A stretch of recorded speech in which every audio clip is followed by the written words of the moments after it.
All right, so our final unit here deals with probabilities. So today is not a whole lot of new information about probabilities, but just some kind of common language to make sure that when we're talking about probabilities, we're always doing it in the same way. Um, should be pretty short and sweet.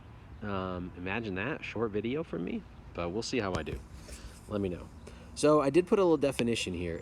Probability are the chance that something will happen. Our magic word there is chance. Sometimes you'll see odds as a way of writing that, is another way of referencing probabilities. So probabilities are a mathematical or numerical way to sort of quantify and list what that chance is.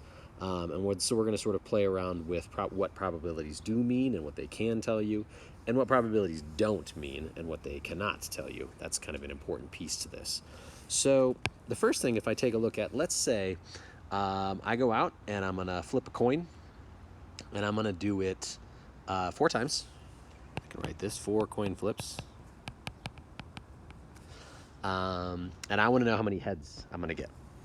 All right. So our math brain and our familiarity with coins tell us I'm going to get 2 heads out of 4 flips. So sometimes we call this the desired outcome, or the thing we're looking for, or what we're testing. Desired outcome is kind of a, and then this is the total number of times we tested. Total flips in this instance, but total tests, it would be a better. I can fix that. Tests. We look at this and we notice, oh, that looks familiar to me. I know what that is. It's a fraction. Interesting part about fractions and probabilities. Probabilities do look similar to fractions, exactly like fractions, and they follow all the same rules as fractions. And so we can use them when talking about percents and when we talk about equivalents and all of those things. But they are representing something else, the sort of the outcomes versus the total tests. They're referring to something specific about probabilities. So it's okay if we're just like, they're the same thing. That's fine.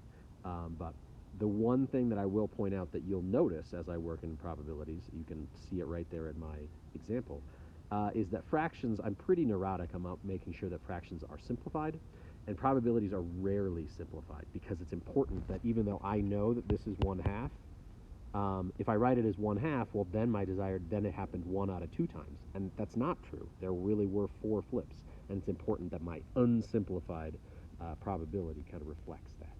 So there's a time and place for simplifying in equivalent fractions, but I will make a note that this will be sort of a pause on our simplification rules and kind of directives. Other than that, yeah, you're going to see a lot of our fractional knowledge put to use here. So the thing we need to keep track of while we're doing these probabilities, and we will consistently see referenced in our work all through the unit, is there are 2 kinds of probability. One of them is a way of measuring and listing and keeping track of what did happen. So, to build my previous coin flip experiment, I had said, like, oh, we'll probably get 2 out of, if I flip it 4 times, I'll probably get 2 heads. Is it possible that I could have gotten a tails, and then a heads, and then a tails, and then another tails? Yeah, it's possible. It's possible that I got 1 out of 4 heads. That is possible. And what we would say is this is the experimental data.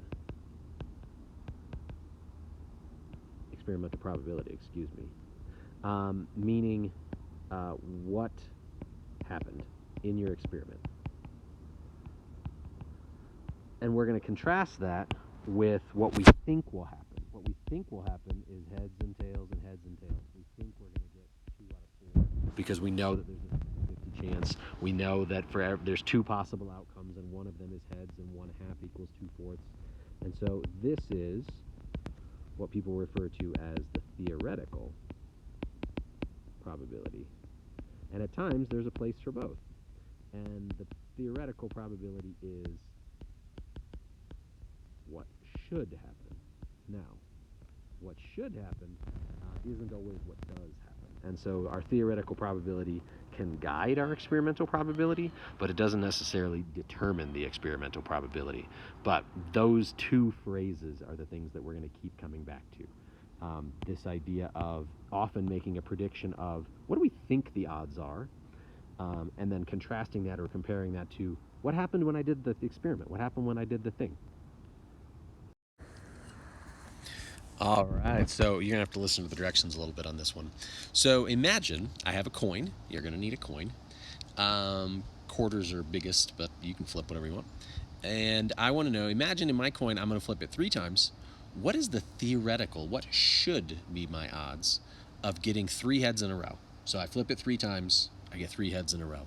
It might be beneficial, or a way of deducing the theoretical probability is to think of what are all the possible things that could happen, and then how many of those things have all 3 heads in it, okay?